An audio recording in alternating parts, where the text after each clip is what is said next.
Thanks for tuning in. Make sure to subscribe to Cheating Stories Best so you don't miss out on our latest episodes. Today, we are diving into a story that touches on a very relatable scenario: what happens when your spouse cheats with a coworker. Imagine this: Mike had always had grand plans and dreams. He even had a secret savings account for a dream trip around the world that he and his wife, Tracy, were set to take in just a few years. Their life together seemed perfect, until a seemingly innocent moment at a staff meeting revealed something troubling. It was a crisp mid-September day at a small Christian college where Mike was attending the annual staff meeting with Tracy.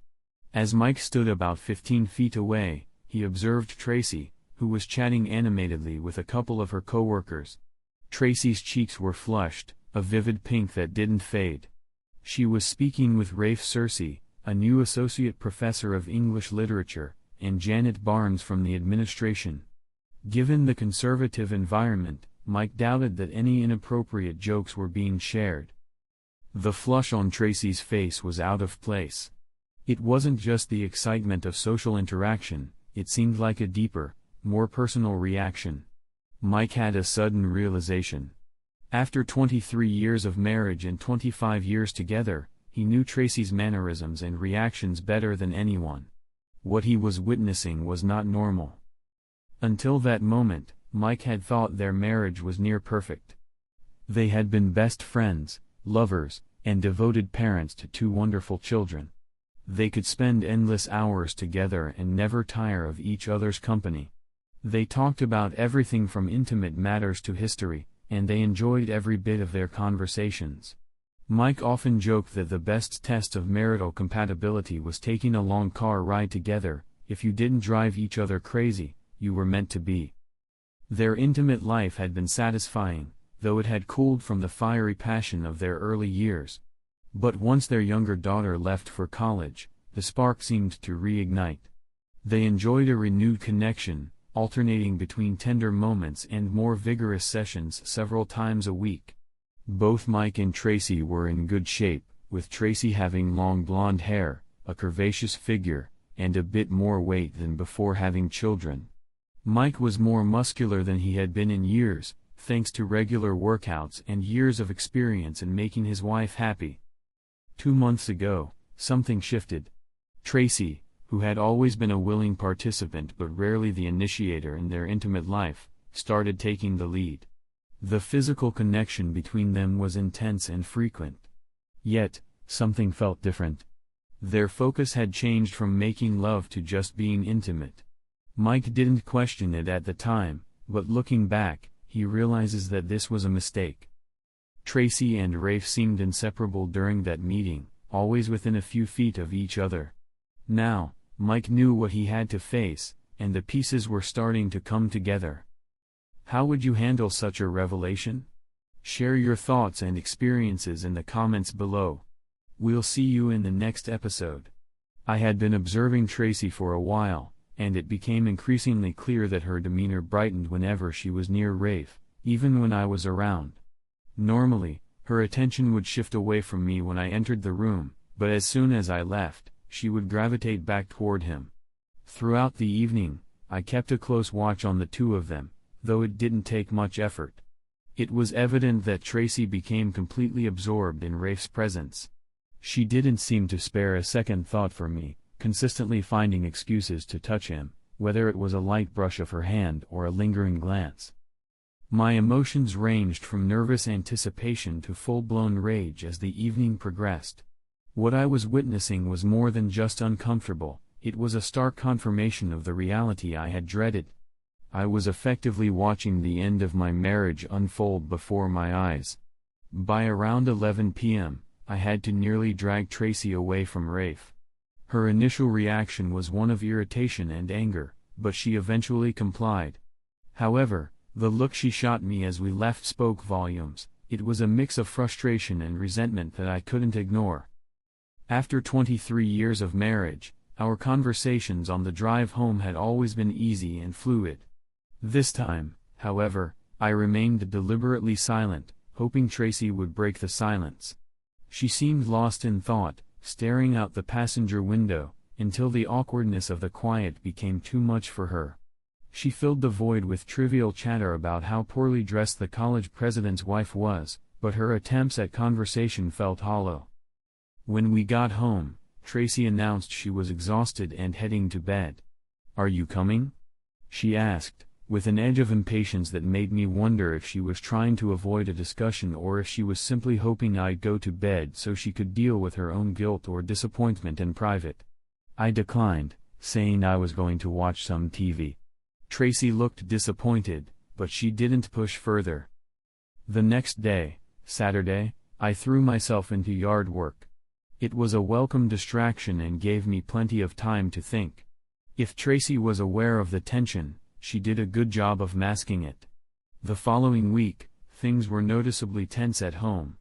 I did my best to stay calm, though I found myself obsessively using the Find My Phone app on my iPhone multiple times a day. Each time, Tracy was where she was supposed to be, according to the app. At night, she seemed eager for intimacy, initially a bit reserved but soon reverting to her usual self. I made sure to be attentive and accommodating, trying to please her as best as I could. By Tuesday, nothing seemed to have changed on the surface. However, the Find My Phone app alerted me that Tracy had returned home during lunchtime.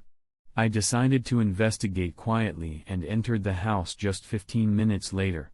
The sounds coming from our bedroom were anything but subtle, confirming my worst fears. Rafe was in our bed.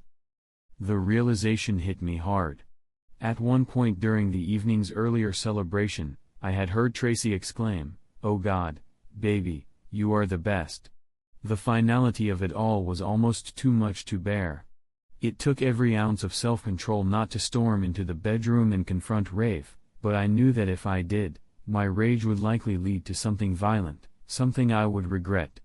As much as I wanted to lash out, I recognized that no matter how much I despised the situation, neither of them was worth risking my freedom over. In the end, I understood that the dissolution of my marriage was not only about betrayal but also about facing the truth of my feelings. Tracy's actions had irrevocably changed everything between us. The pain and the reality of what had transpired were undeniable, but I had to find a way to move forward, even if it meant accepting the harshest truths and making difficult decisions. I knew deep down that I couldn't keep Rafe in my life forever, even though it felt incredible. The thrill of our affair was intoxicating, but I was acutely aware that if I wanted to save my marriage with Mike, I'd eventually have to end it. Mike, my wonderful husband of 23 years, would be heartbroken if he ever found out. That's why I took every precaution to keep my secret, although I wasn't naive enough to think I'd never get caught. The longer this went on, the more likely it was that my affair would be discovered. Mike has been my rock for the past 25 years. We've shared a deep connection, built a life together, and raised two amazing children. He's been my best friend, soulmate, and a fantastic partner. We could talk about anything and everything, and we laughed a lot, until recently. I never intended to have an affair, but everything changed when I met Rafe Searcy. Rafe walked into the administration building just before the school year began, and from that moment, my life was turned upside down. At 30 years old, standing at 6'2" with a fit physique, short brown hair, and striking gray eyes, he was undeniably attractive, though not quite a George Clooney. That day, I couldn't focus on anything else. My thoughts kept drifting back to him, and when I got home, I'm pretty sure I nearly overwhelmed Mike with passion. He fell asleep with a contented smile, unaware that I had been thinking of someone else. For the next 2 weeks, I kept up the facade with Mike, even though my mind was preoccupied with Rafe. Then, an opportunity presented itself. Mike had to leave town for the night, and I saw it as my chance to see Rafe again. I knew it was wrong, but the excitement of it all made me tremble with anticipation. On Monday morning, I called Rafe and invited him to lunch on Wednesday. I had already checked Rafe's schedule and knew he was free that afternoon. I took some time off work to make it happen. We met at a cozy Italian restaurant, where we enjoyed a wonderful lunch filled with laughter and meaningful conversation. I found it hard to keep my hands off him, and I could tell he was just as captivated as I was. He was a perfect gentleman, picking up the tab and then asking if he could give me a ride home. I told him I lived just 10 minutes away and he offered to leave his car behind and drive me. As I prepared for the afternoon, I was nervous but also exhilarated. I knew Mike wouldn't be back until Thursday evening, which eased some of my anxiety about what was to come. Still, I couldn't help but feel self-conscious. At 45, with 2 kids and a body that had changed over the years, I worried about measuring up to Rafe's expectations. But despite my insecurities, I was determined not to deny myself this experience. Once we arrived at my house, I parked my car in the garage and closed the door behind us. The next 10 hours were among the most exhilarating of my life. Rafe and I shared a connection that felt profound and transformative. I had always thought Mike was a fantastic lover, but Rafe reset my expectations entirely. The experience was incredible, something I had never felt before. When Rafe finally left to retrieve his car, I was left feeling disoriented and emotional. I remember there was a lot of shouting and crying, mostly from me, though my memories of it are hazy. The whirlwind of emotions left me feeling like a jellyfish, spineless and brainless. But despite the turmoil, I knew that what I had with Rafe was something I had deeply wanted.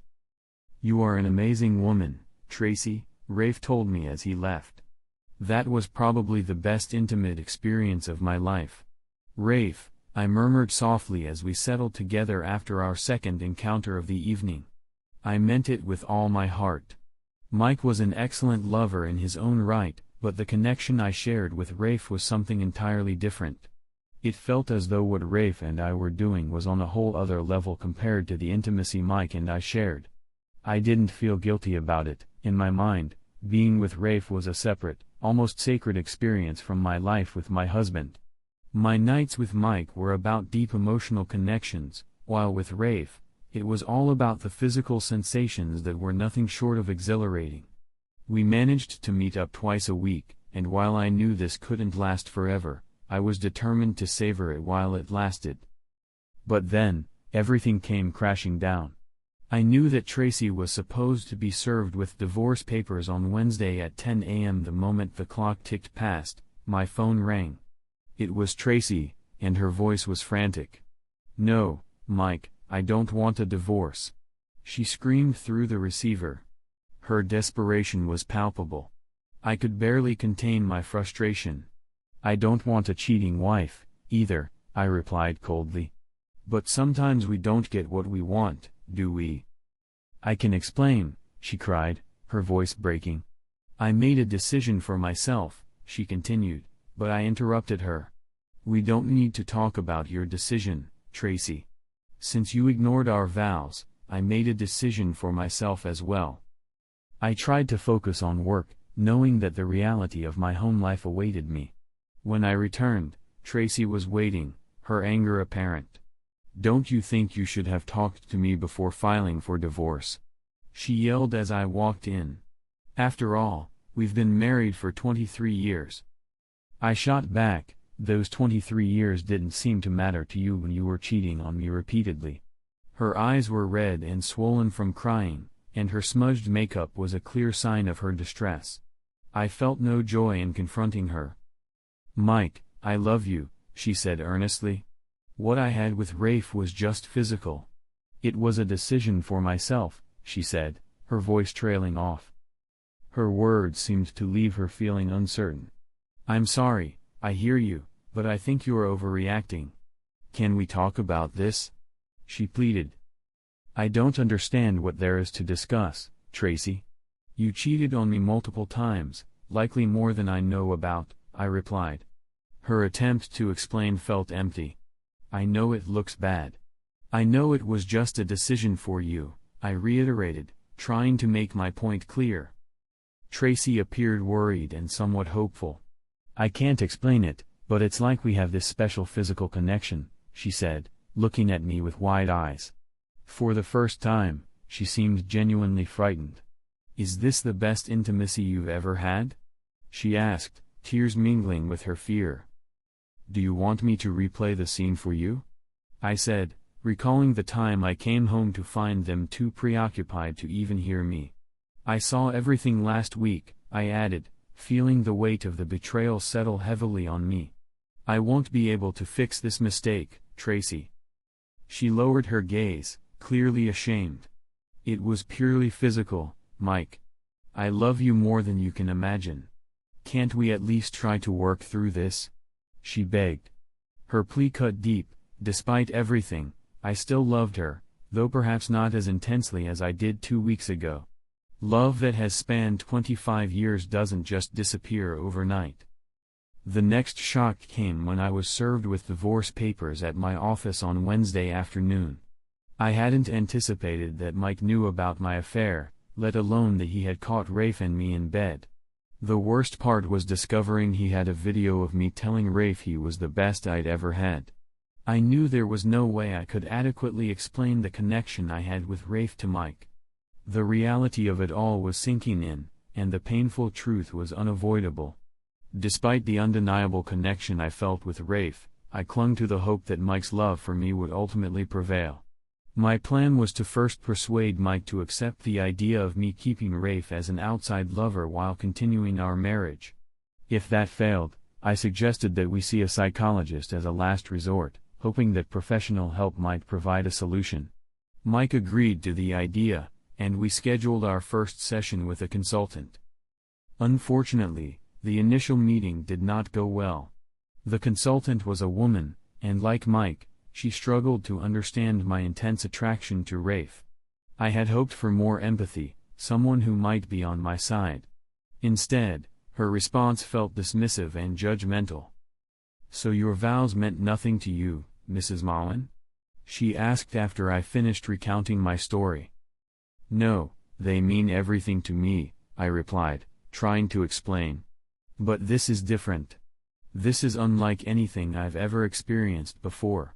It's like being under the influence of a powerful drug." Her skeptical expression made it clear she didn't believe me. Mike, meanwhile, sat there looking stunned. It was a stark realization that while men are often accused of thinking with their baser instincts, women can fall into the same trap. The consultant's calm demeanor and her dismissive attitude left me feeling helpless. "Yes, the idea of a lightning strike is real," she said, "but most people understand they have the choice to ignore it. You've decided to give in to your primal desires." Her words felt like a personal attack, as if she was accusing me of lacking self-control. I was appalled by her apparent judgment. Then she asked a question that seemed to seal our fate: "If Mike could forgive you and take you back, do you think you'd be able to resist your physical desires and remain faithful to him?" I was taken aback. I had hoped the consultant would be more understanding, but now I found myself unable to answer. Mike would be able to tell if I was lying, he knew me too well. My heart was heavy as I pleaded with him, "Mike, please, could you work with me on this? I don't love Rafe the way I love you. This affair, this intense connection, it's something I can't easily walk away from. Please don't ask me to give it up." I cried, hoping to see some sign of weakening in Mike's resolve. Despite his admission of still loving me, his eyes were cold and distant. "I'm sorry, Tracy. I really do love you, but I can't accept you cheating on me. I can't forgive what you've already done. I'm sorry I wasn't enough for you." Tears streamed down my face. "You were more than enough, Mike. I love you, and I don't love him. I'll give it up if that's what it takes to keep us together. Please don't give up on us." Mike's frustration was palpable. "You abandoned us the moment you decided to be with him. Don't blame this on me. I never realized how selfish you could be. In the end, it's all about you, and you just don't love me as much as I love you." 2 weeks after the disheartening session, I found myself in my bedroom with Rafe. Little did I know, Mike was watching from a distance. At that moment, I was too consumed by my feelings for Rafe to care. The previous day, I had run into Rafe on campus and asked him to join me for lunch, knowing that Mike would be out of town. The encounter was electrifying, and our intimacy was beyond anything I had experienced before. The divorce was finalized 6 months later. During that time, Rafe and I had shared countless intimate moments, each one as extraordinary as the last. While I loved Mike deeply, my desire for Rafe had become an obsession I couldn't shake.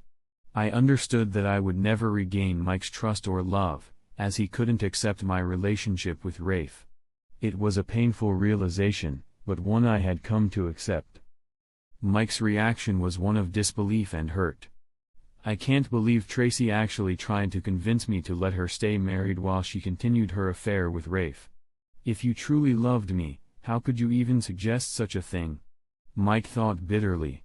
He was determined not to be a fool and refused to let himself be manipulated by Tracy's emotional pleas. The marriage counselor's inability to grasp the severity of the situation only added to the strain, leaving Mike feeling more isolated and betrayed than ever. In our first counseling session, I called my wife a liar, and things only worsened from there. By the fourth session, the counselor had had enough. She told Tracy that I was steadfast in my position and that she supported me. I thought Tracy might collapse on the spot when she was told to stop attending the sessions.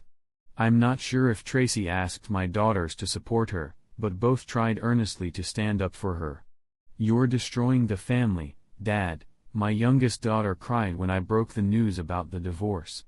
I tried to calm her. "No, sweetie, I'm not destroying the family. Your mother did that. I'm just making it official," I explained.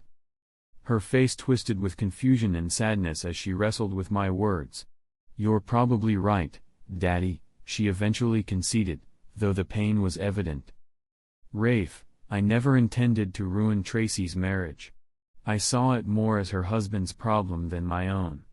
I knew Tracy genuinely cared for him, but the physical connection we shared was something extraordinary. If she wanted to be with me, I was more than willing to oblige. I suppose I can't blame him for not wanting to be cuckolded, but that's between him and Tracy. My focus was solely on the here and now, on our connection." Tracy stayed away from me for 2 weeks after Mike filed for divorce. When he refused to take her back, we resumed our romance. In fact, things actually improved because, with Mike out of the picture, I had Tracy's full physical attention. I have to admit, the intimacy with Tracy was the best I'd ever experienced. Even though she was fantastic in bed, I never thought our relationship would last long. At 45, she wasn't exactly suited for marriage. I wanted children of my own, and she already had 2 grown kids. Plus, if she could betray someone she claimed to love more than anything, what could I expect from her? While I continued to look for Miss Right, I didn't bring it up with Tracy. She had enough to deal with after losing Mike. That all changed about a year after Tracy's divorce when I met Lucy Ralston. She was 24, with short brown hair and a dancer's physique. We hit it off immediately. I didn't tell Tracy about Lucy at first, but after 2 months, I felt I had to come clean. I knew it would hurt Tracy, but it seemed clear that our emotional connection was lacking. We were physically connected, but emotionally, we were just friends. When Lucy and I decided to be exclusive, I had to end things with Tracy. "But I left my husband for you," Tracy cried when I broke the news. "No, that's not true," I replied. "You left your husband to have a night with me. It was all about fantastic physical connection. It was your choice. My choice is to have a wife and family," I said. Tracy was devastated when Rafe informed her that he would be exclusive with Lucy and that our physical relationship was over. "But I abandoned my husband for you," she sobbed. "No, you didn't abandon him for me," Rafe corrected. "You left him for a night of intimacy with me." I knew he was right, but it was still a bitter pill to swallow. My children's reaction to the whole situation was even more awkward. When Mike and I separated, he made sure to let the kids know about the affairs and how it was all about the physical side of things. Initially, they weren't happy with me, but over time, they came to terms with it. When I later had to tell them that Rafe had left me to start a family with a younger woman, it made me look pathetic, even to myself. I didn't ask them to keep it from their father, but I hoped they wouldn't.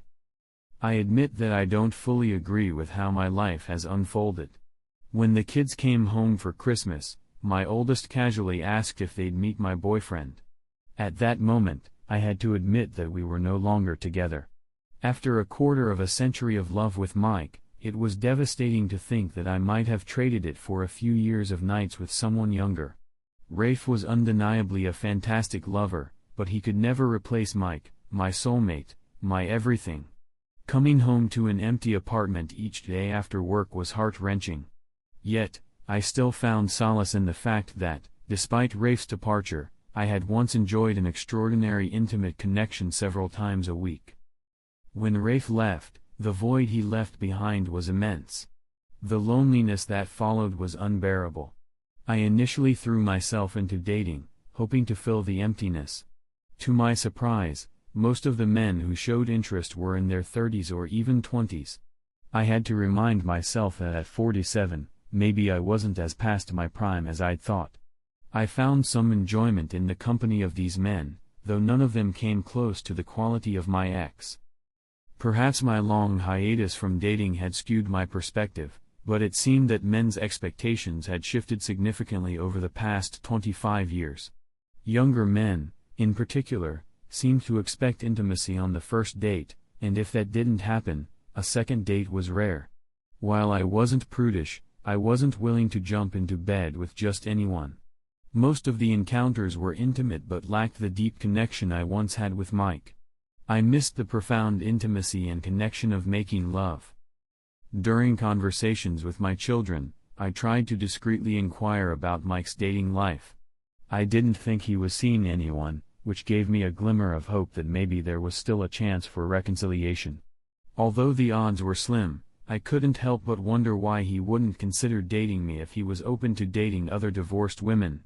We had shared a wonderful 23-year marriage, and I knew that if there was any chance of rekindling our relationship, I would need to be proactive. A few months later, I reached out to Mike. Maybe we could have coffee sometime? I suggested hesitantly over the phone. I know I hurt you with what I did, and I'm truly sorry. But I really miss our conversations and the way we used to enjoy each other's company. Perhaps we could be friends who meet for coffee and maybe even share a meal now and then? Mike agreed, albeit cautiously. Sure, Tracy. I think we could do that. I really miss your company too, and I believe I'm in a better place now than I was before.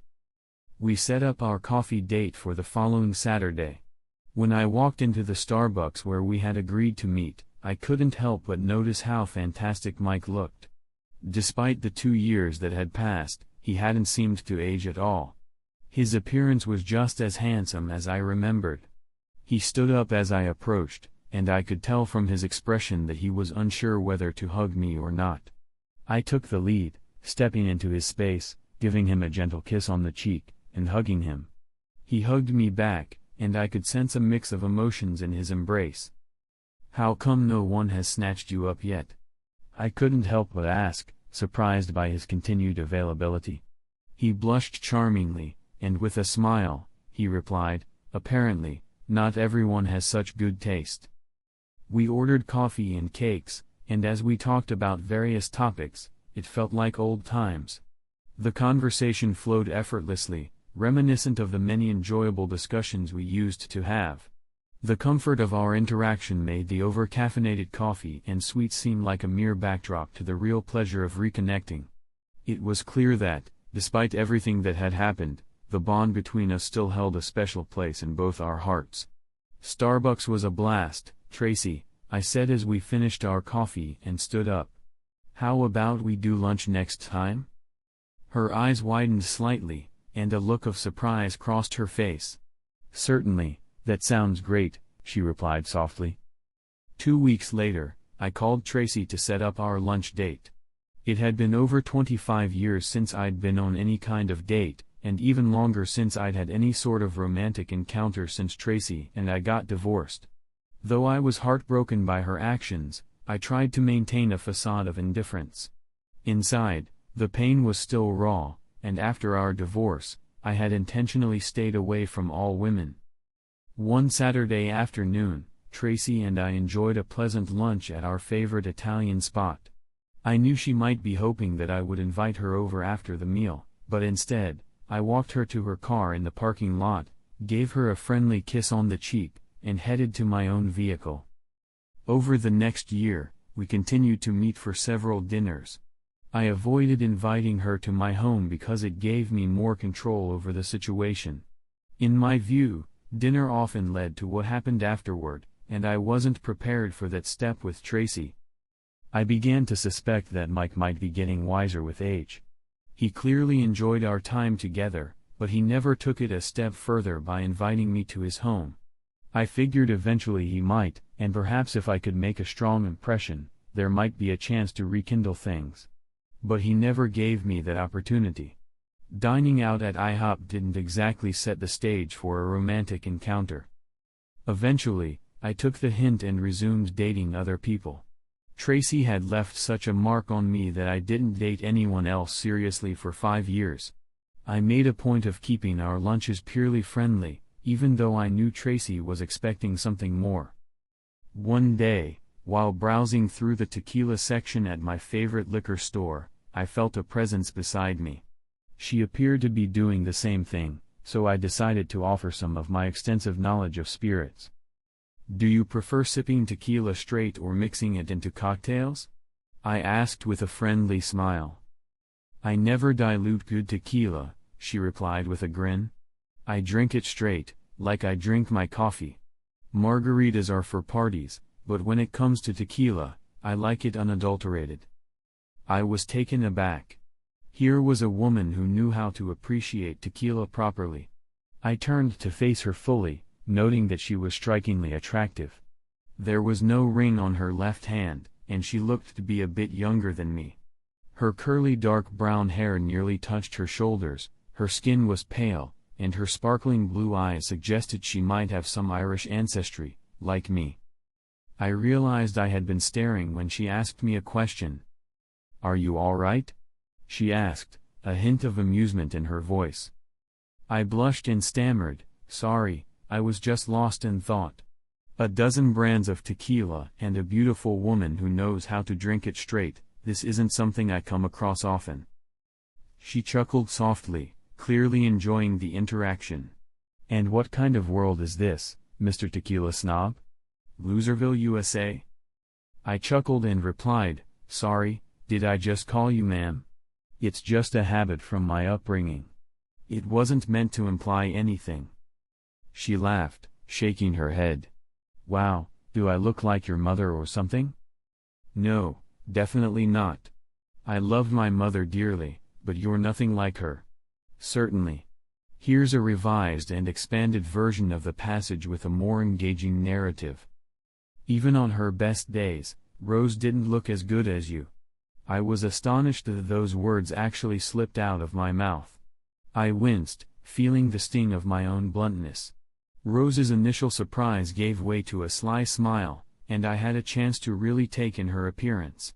For a woman her age, she had a tight, curvy figure that was quite impressive.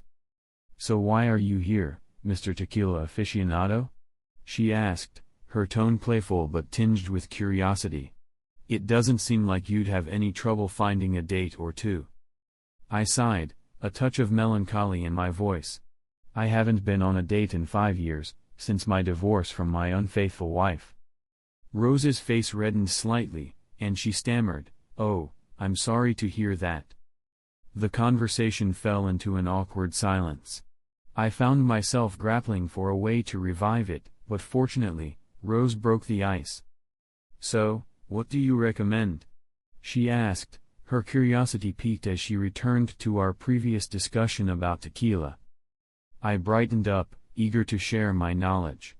I'm a big fan of Don Julio Blanco and also Sammy Hagar Santo. But if it's a really special occasion, you should try Don Julio 1942. It's pricey, but it's exceptional. Rose seemed intrigued. "How much does it cost?"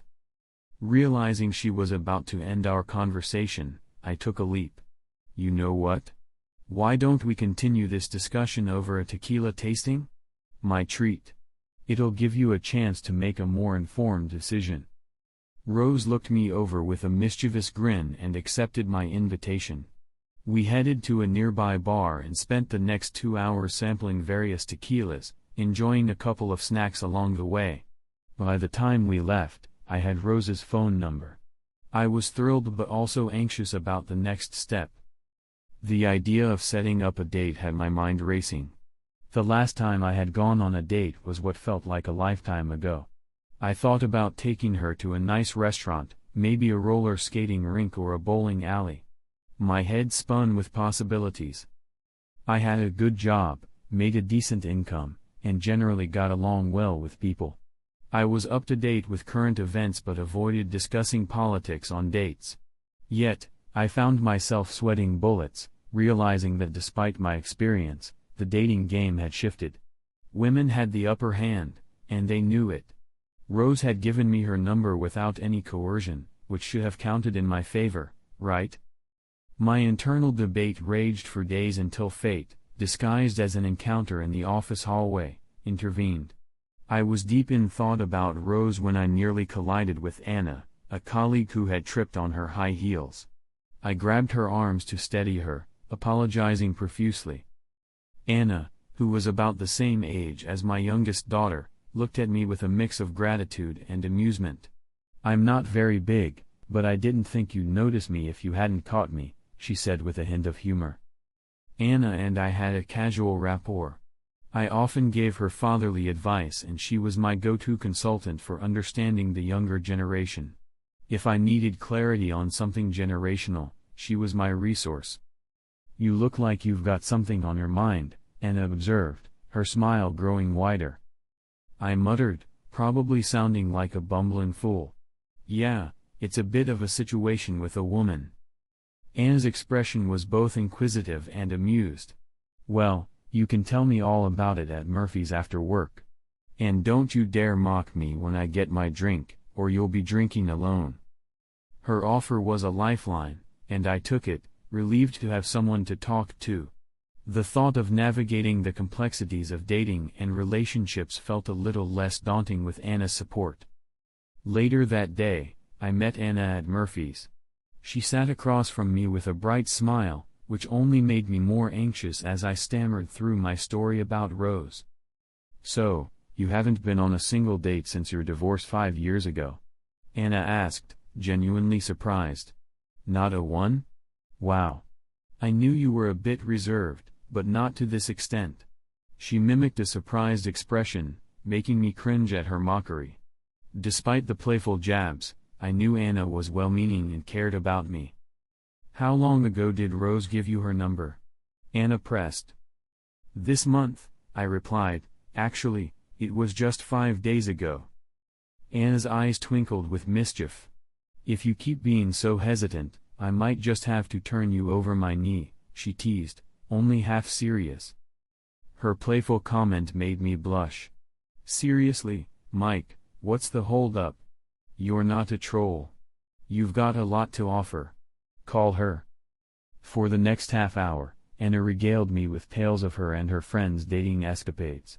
I resisted the urge to jot down notes. "Can you dance?" she asked at one point. "Who else has 3 left feet?" I replied.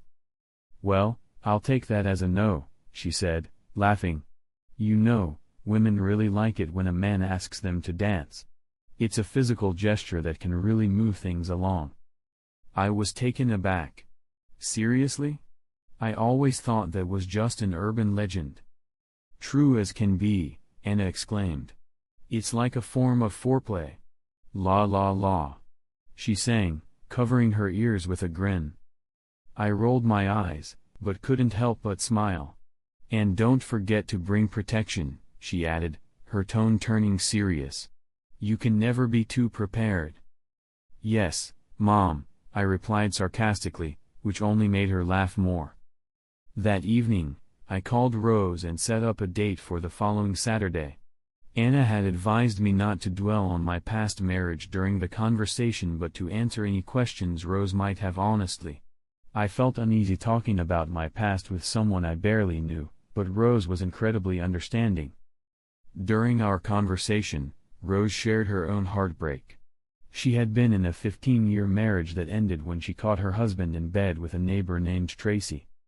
The physical pain from the syphilis I contracted was nothing compared to the humiliation I felt in the doctor's office. The doctor and 2 nurses were professional, but their discomfort was palpable. The situation worsened when I had to provide the names of 6 recent partners for notification purposes.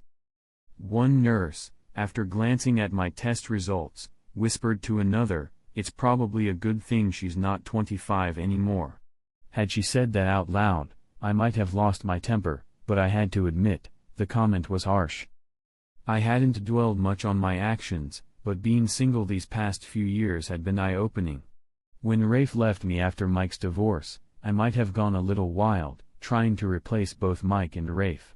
But nothing I found even came close to what I had with them. Replacing a 23-year marriage and the incredible physical connection I had with Rafe was nearly impossible. I think, in my mind, I tried to make up for quality with quantity. I never really considered how many men I had slept with until I had to list them for medical reasons. Admittedly, engaging with most of them without protection was irresponsible. I wasn't drunk, I was always sober enough to know what I was doing. I made choices, but I now see that many of those choices were not wise. Rose always appeared clean and well-groomed, a trait that I admired and appreciated. However, as the old saying goes, when you become intimate with someone, you also inadvertently become involved with everyone they've been with recently.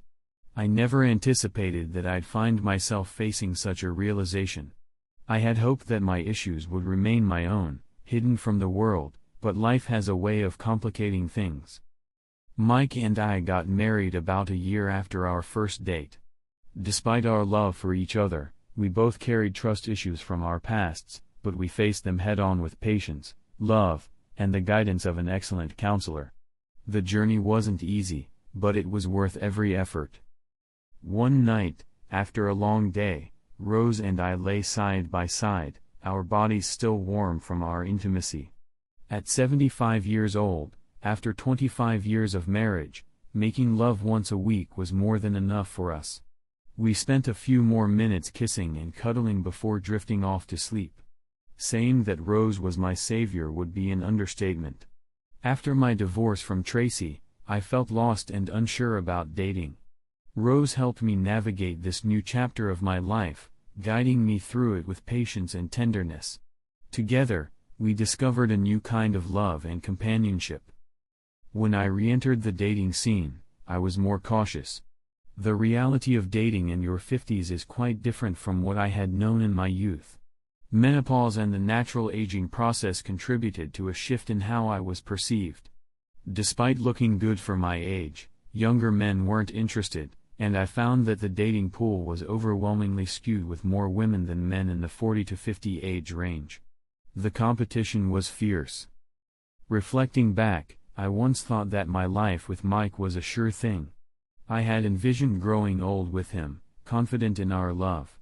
However, my actions and mistakes shattered that vision. I overestimated my ability to make things right and misjudged Mike's kindness as a sign that he would easily forgive my transgressions. The reality was far harsher than I had anticipated. Years later, I moved into a senior living community. My house had become too large for me alone, and I needed a new beginning. I see my children and grandchildren every few months, and it took years to mend the strained relationships with my children. My relationship with Mike remains friendly, but we no longer share lunches. I realized that these outings wouldn't bridge the gap I hoped for. Mike has finally started dating again, after years of retreating from the world.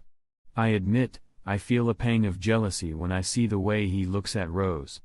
During family gatherings, it's hard not to notice the adoring glances and affectionate gestures between them. It's a stark reminder of what we once had and lost. The question that haunts me is whether it was all worth it. I rarely find satisfaction in my own answers. What do you think of the choices our hero made? If you were in his shoes, how would you handle it? Share your thoughts and opinions in the comments below. Looking forward to seeing you in the next video.